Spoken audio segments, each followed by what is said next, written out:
Hello. I always believed that trust was like a glass of whiskey, strong, smooth, and something you never spill. Turns out, my wife had been pouring mine out behind my back while topping off some other guy's glass. I wasn't heartbroken. No, heartbreak is for men who don't see betrayal coming. I saw the signs, even before I had proof. The sudden new perfume that wasn't for me, the late-night meetings that left her glowing but with no new work stories to tell, the way she started treating me like an accessory instead of a husband. The moment I knew, truly knew, wasn't dramatic. It was a Tuesday, like any other, and I had just come home early from work. The house was quiet, too quiet. I've learned that silence is never innocent. It either means someone is hiding or someone is guilty. In my case, it was both. I didn't barge in like some fool on a bad reality show. No, I took my time. I set my keys down, loosened my tie, poured myself a drink. A man should always be calm before he deals with a problem. Upstairs, I heard a hushed giggle. Not hers or his. A man, in my house, enjoying something that belonged to me.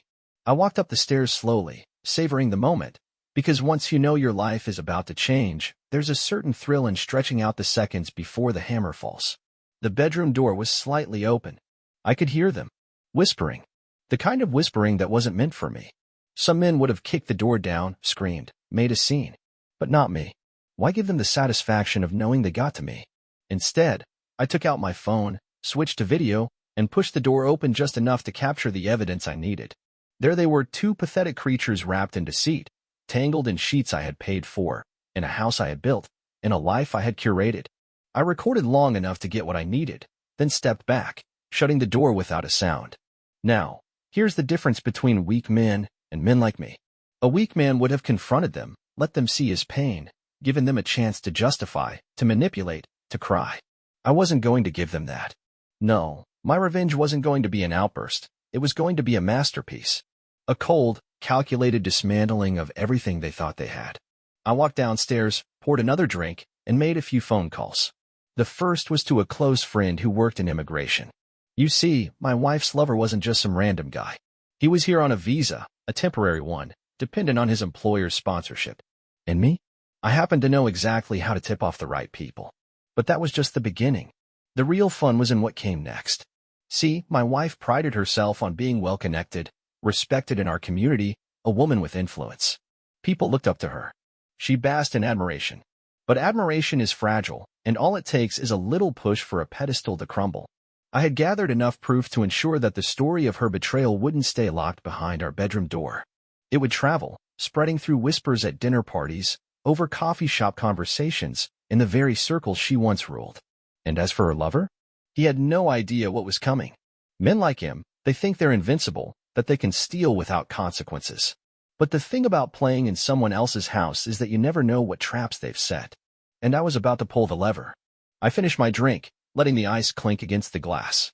Upstairs, the laughter continued, unaware that their world had already begun to collapse. Let them enjoy their moment. It would be their last. Life was steady, predictable, the kind of comfortable routine that makes a man believe he's built something unshakable. Mornings started the same way, coffee brewing before the sun fully rose, the scent filling the house as I read the news at the kitchen table. She would come down in her silk robe, hair slightly messy, smiling in that effortless way that made me feel like we were still newlyweds. She'd steal sips from my mug, even though she had her own, something I used to find endearing. I'd kiss her on the forehead before heading out to work, and she'd tell me to drive safe. It was the kind of domestic rhythm that makes you think you're doing everything right. Work was work, long hours, demanding projects, but nothing I couldn't handle. I took pride in it, not just because of the paycheck, but because it meant I was providing. That's what men like me do. We build, we protect, we make sure the people we love have everything they need. And she? She had everything. A beautiful home, weekend getaways, a life most people envied. Our friends would joke that we were the gold standard of marriage, the couple that had it all figured out. I believed it, too. We had the dinner parties, the spontaneous date nights, the inside jokes whispered across crowded rooms. If love had a playbook, I thought we were following it perfectly. But looking back, there were cracks, small ones, easy to ignore when you're blinded by routine. The way she'd glance at her phone a little too quickly when I walked into the room, laughing at something she wouldn't explain. The subtle shift in how she kissed me, familiar, but lacking the urgency it once had. The way she started suggesting I work late, as if she was doing me a favor. "You should stay at the office and finish that project, babe. Don't worry about dinner. I'll just grab something quick." At the time, I appreciated her understanding, thought she was just being supportive. Now, I see it for what it was, a carefully orchestrated setup, giving herself space, making sure I wouldn't be home at the wrong time. There were other things, too. Small moments I brushed off. The way she suddenly became obsessed with her appearance, working out more, dressing differently, as if she were trying to impress someone new. The night she'd come home with that slightly disheveled look, claiming she'd had a long meeting. The way she started throwing out old routines, the shared Sunday morning breakfasts, the evening walks, the simple rituals that made us us. At first, I thought it was just life getting in the way, the natural ebb and flow of a long marriage. But now, in hindsight, I see them for what they were. Signs. Warnings. Red flags I was too comfortable to notice. The thing about betrayal is that it doesn't happen in an instant. It builds, layer by layer, a slow erosion of trust disguised as everyday life. I wonder now, how long had it been going on? How many times had she sat across from me at dinner, texting him under the table? How many nights had she come home from wherever she claimed to be, smiling at me like nothing had happened? I think about all the times I told her I loved her, genuinely, without hesitation. Did she hesitate before saying it back? And yet, even with all those little signs, I still believed in us. I still thought we were solid, unshakable. I still thought she was mine. It's funny, isn't it? How a man can build a fortress, only to realize too late that the enemy was already inside the gates. It started with a laugh. Not just any laugh, his laugh. The kind of laugh a man recognizes immediately, even if he doesn't know why. We were in the kitchen, just like any other evening. She was standing by the stove, scrolling through her phone while pretending to stir a pot of pasta. I was across the counter, sipping a whiskey, watching her the way a man watches a woman he still believes belongs to him. That's when I heard it, the laugh. A low, hushed chuckle, a sound that didn't belong to her, slipping out of her lips like a secret she hadn't meant to share. It wasn't for me. It wasn't the kind of laugh a wife gives her husband after years of marriage, where familiarity softens everything. No, this was different. It was new.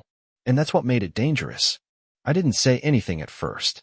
Just watched as she caught herself, cleared her throat, and tapped at her phone like she was suddenly very interested in whatever was on the screen.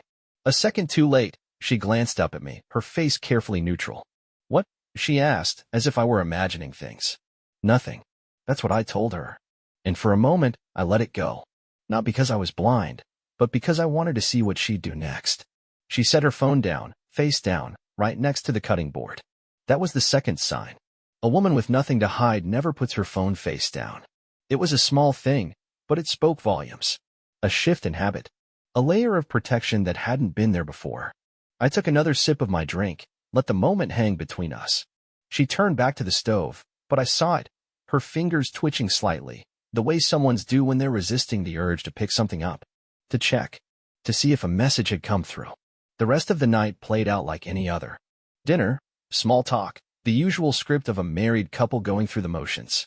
But something had shifted. It wasn't the laugh itself that got to me, it was the way she tried to erase it. The way she suddenly seemed aware of what she had done, how she moved a little too carefully after that, choosing her words with precision, as if she knew I had noticed something but wasn't sure how much. Later that night, she went to bed early. Another break in routine. Normally, we'd sit together, watch something mindless on TV, talk about our day. But that night, she was tired. Said she had a headache. I watched her disappear upstairs, then glanced at her phone, still face down on the counter, abandoned. That's when I knew something was off. A woman guarding a secret never leaves her weapon behind. I waited, giving her time to settle into bed, to feel safe. Then, without a sound, I picked up the phone. It was locked, of course, but I wasn't looking to break into it. I didn't need to. I just pressed the side button to wake the screen, and there it was, the only confirmation I needed. A name I didn't recognize. A new message. A preview of something short, cut off by the lock screen, but just enough to tell me what I already suspected. "Can't wait to see you again." That was all it took. A single sentence. 5 words that cracked open something inside me. I put the phone down exactly as I had found it and walked away, my heart steady, my hands calm. I wasn't angry. I wasn't even surprised. I was ready. Because now, it was just a matter of time. I stopped believing in coincidences the moment I saw that message on her phone. People say you should trust your partner until you have proof, But I've always believed trust isn't something you give blindly, it's something you verify. And if you have to verify it too often, then you already know the answer. So, I didn't confront her, not yet confronting her would mean giving her a chance to lie, to twist the story, to turn it back on me, and I wasn't going to give her that satisfaction. No, instead I decided to play her game and play it better. The first thing I noticed was the password. She had never been the type to be overly cautious with her phone or laptop. We shared everything, or so I thought.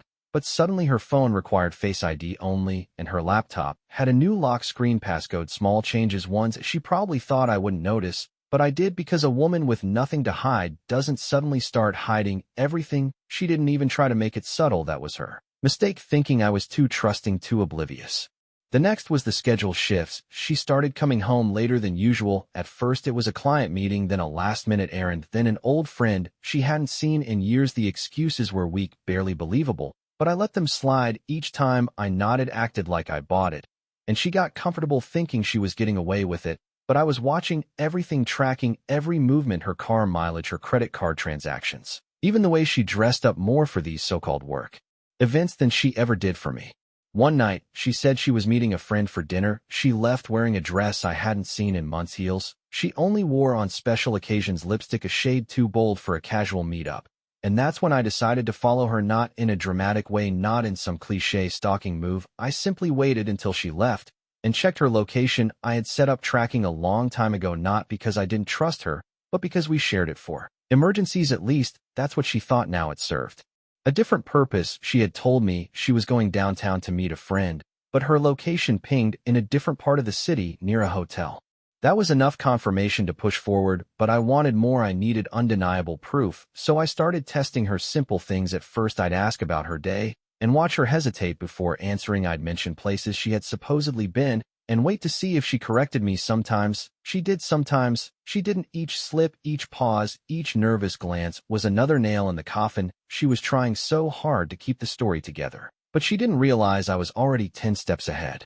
Then there was the way she started reacting to me differently. It wasn't guilt. No, she wasn't guilty. She was cautious, like a person walking on thin ice, careful of every step, choosing every word too carefully. One night, as we were lying in bed, I casually mentioned a coworker who had been caught cheating on his wife. Her reaction was immediate. Her body tensed, her breathing changed. She forced out some empty sympathy, but her eyes weren't on me. They were staring at the ceiling, at nothing, at nowhere. Her mind wasn't in that room, and that told me everything I needed to know. But I wasn't ready to strike yet. No, I needed the full picture. I needed every last detail. So I started collecting her patterns: who she texted, when she disappeared from the room, when she made excuses to leave, when she smiled at her phone, when she tucked it away too quickly, when she avoided eye contact, when she slipped up and said she was somewhere she wasn't. I wasn't just looking for evidence, I was building a case, and once I had enough, I was going to make sure she never saw it coming. It happened faster than I expected, and yet not fast enough. I had been gathering pieces, playing the patient game, but I needed something undeniable, something so damning she couldn't talk her way out of it. And the universe delivered it to me in the simplest way possible. A mistake, a slip-up, not mine, but hers. And that made it even more satisfying. She had been getting reckless, too comfortable in her deception. Maybe she thought I was too trusting, or maybe she just didn't care anymore. Either way, it didn't matter, because the moment she let her guard down was the moment she lost everything. It started with her phone again. Ironic, really, that the very thing she guarded so desperately was the thing that betrayed her. I had been watching her routines long enough to know when she was careless, when she would leave it unattended, even for just a minute. And tonight was one of those nights. She was in the shower, steam curling under the bathroom door, her phone vibrating on the nightstand. I didn't hesitate. I picked it up, pressed the power button, and there it was, the message that shattered whatever illusion still remained. Room 814, can't wait.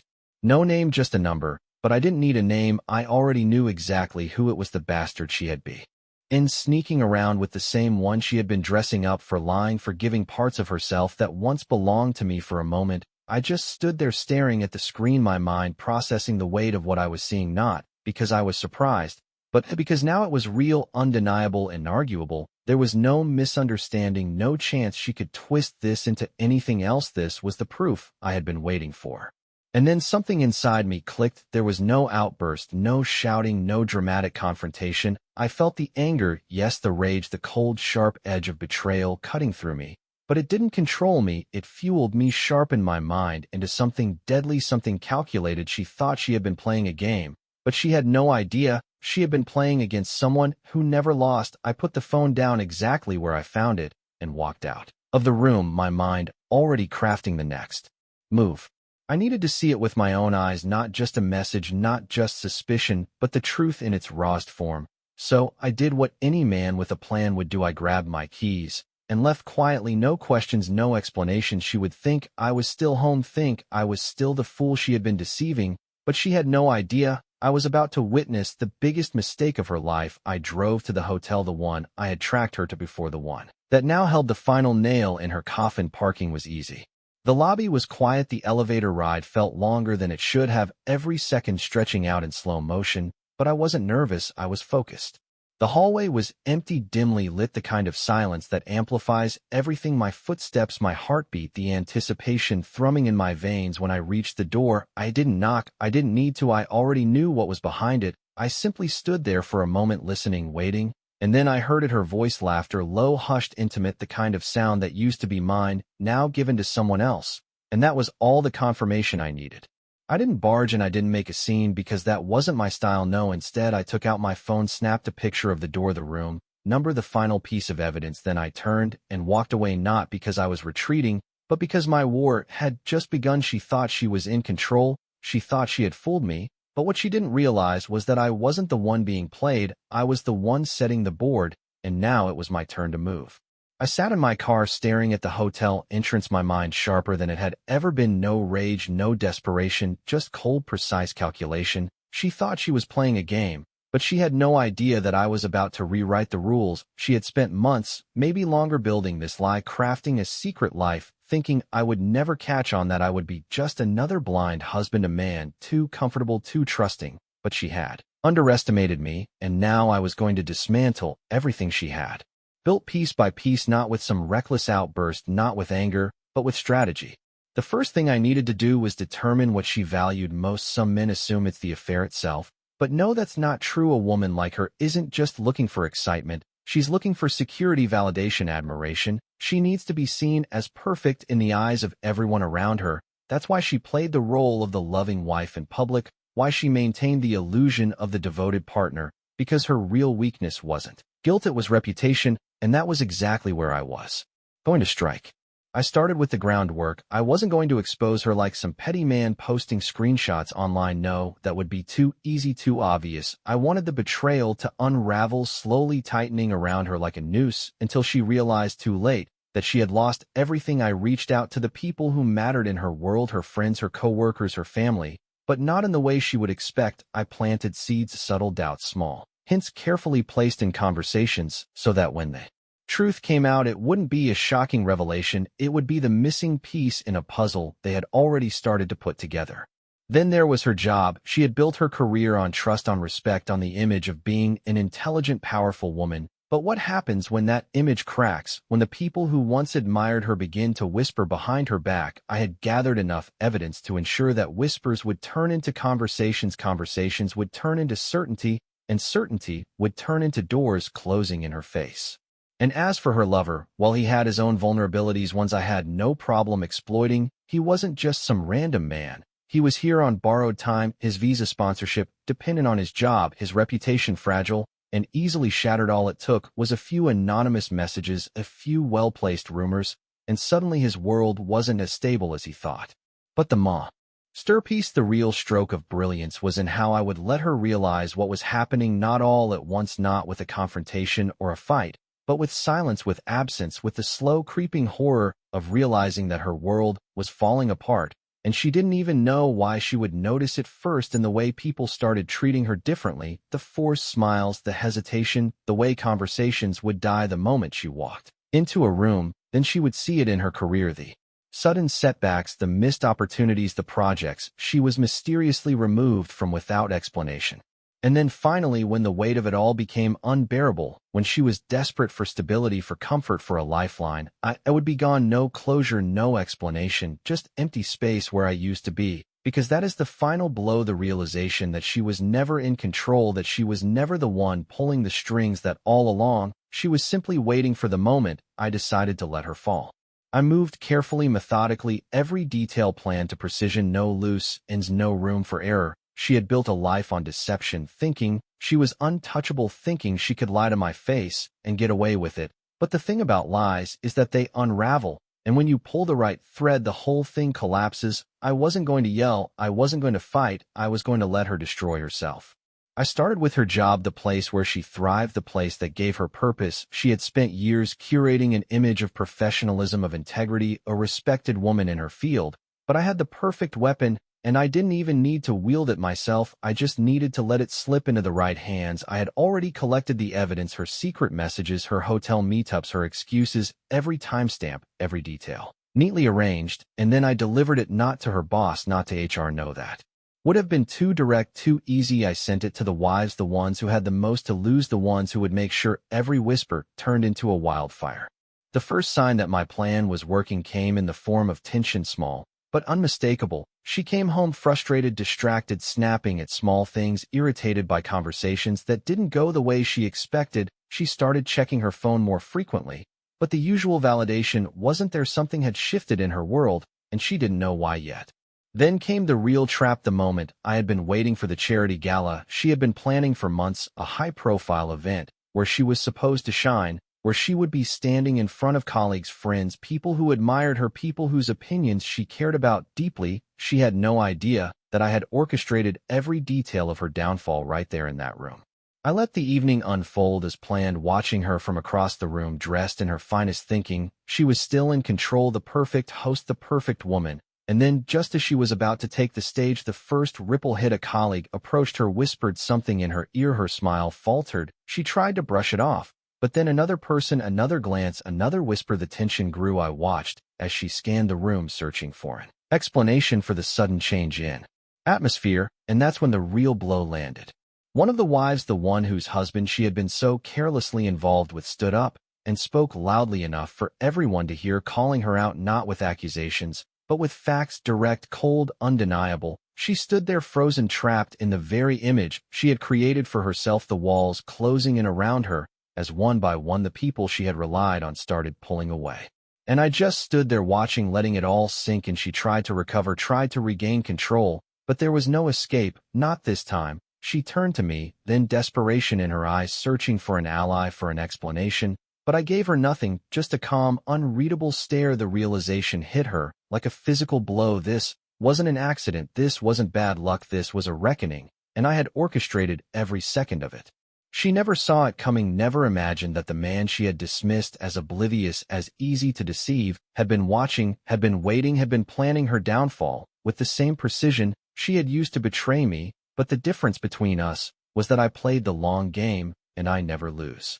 The moment she realized what was happening was almost poetic. It started small, a hesitation, a flicker of doubt in her eyes. As the whispers grew around her, the room was closing in, her world was shrinking, every carefully constructed lie suffocating her. One by one, her breath caught in her throat as she turned from face to face, searching for something, anything that would ground her. But there was nothing, no friendly smile, no reassuring glance, only the weight of silent judgment pressing down on her like an avalanche. She tried to speak, to control the narrative, but the words faltered, caught between panic and disbelief. She looked at me, then desperate, pleading, her eyes begging for me to step in to save her. But I did nothing. I simply stood there, calm, silent, watching as the walls she had built around her reputation came crashing down. The reality hit her all at once, sharp, brutal. The betrayal was no longer a secret, no longer something she could contain or twist or manipulate. It was out in the open, raw, undeniable, and she was drowning in it. Her hands trembled as she reached for my arm, but I stepped back just slightly, enough to make a point, enough to let her know that whatever power she once had over me was gone. She stammered, trying to explain, to justify, but every word felt hollow, meaningless. I watched as she cycled through emotions, denial, anger, desperation, finally settling into panic, her voice cracking as she insisted it wasn't what it looked like, that people were misunderstanding, that she could explain, but there was nothing left to explain, nothing left to salvage. One of the wives, the one whose husband she had been so entangled with, stepped forward, her voice cutting through the air like a knife, a simple question delivered with perfect precision. How long? My wife flinched as if struck, her mouth opened, but no words came. The silence was damning, her credibility crumbling before her own eyes, her carefully rehearsed excuses useless, now drowned out by the weight of the evidence surrounding her. She turned back to me one last Time hoping for some kind of lifeline, her voice barely above a whisper. You believe me, don't you?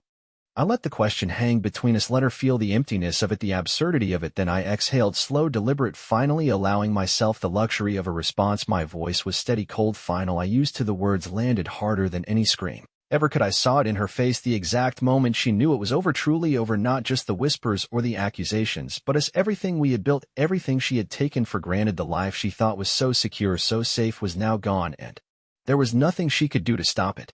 The room had turned against her. She was no longer the admired woman, the respected host, the center of attention. She was something else now, something pitiful, something exposed. Her hands clenched and unclenched at her sides as she realized there was no escape, no clever manipulation, no well-placed lie that could undo this. She was trapped in the very thing she had tried to keep hidden, drowning in the consequences she had never imagined would reach her.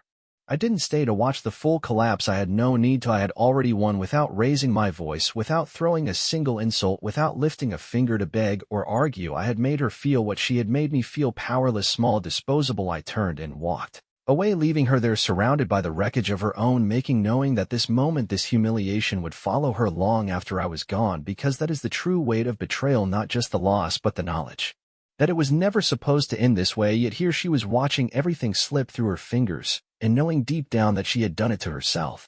She lost everything, and I made sure of it, not in a fit of anger, not in a reckless moment, but with careful precision. Just as she had spent months, maybe years, building her lies, I spent weeks dismantling her life piece by piece, ensuring that every door she once walked through with confidence was now closed. Every friend she once relied on now saw her for who she truly was. Every illusion of control she once had now shattered beyond repair. She had spent so long thinking she was untouchable that she never considered what would happen when the truth caught up to her, and when it did, it was merciless. Her reputation was the first to go. She had built her life around perception, around the idea that she was respected, admired, the perfect wife, the successful woman, the charming host. But that night at the gala changed everything. Word spread faster than she could contain it. Whispers turned into certainty, and certainty turned into exile. People who once greeted her with warm smiles now turned away. Colleagues who once sought her advice suddenly found reasons to distance themselves. Invitations stopped coming. Messages were left unanswered. She had become a pariah, not because I forced anyone to turn on her, but because the truth had a way of making people reassess who they aligned themselves with, and she was no longer someone worth standing beside.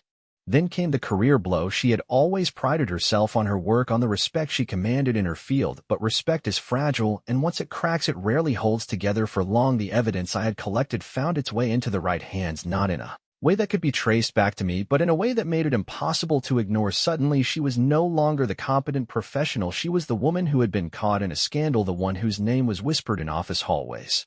Not with admiration, but with pity and disapproval. She wasn't fired, not immediately, but promotions dried up, projects were reassigned, people hesitated to attach themselves to her, and eventually she saw the writing on the wall. She resigned before they could push her out, but it didn't matter, because in the industry she had once thrived, and she was now radioactive, untouchable.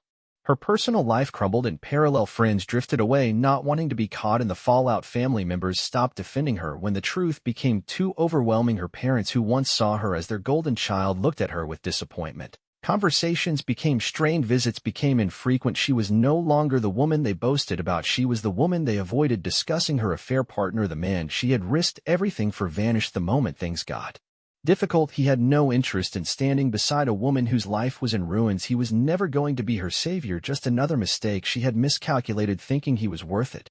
In me, I walked away without a scratch, without a single thing lost. I had prepared my exit carefully, securing everything before the storm hit. The house was mine legally. She had signed without reading the fine print during one of our financial discussions, assuming I was still the man who would never turn against her. The accounts, the investments, everything had been set in place before she even knew what was happening. By the time she realized she had nothing left to fight for, I was already gone. No drawn-out battles, no messy confrontations, just silence, the kind that weighs heavier than any argument ever could.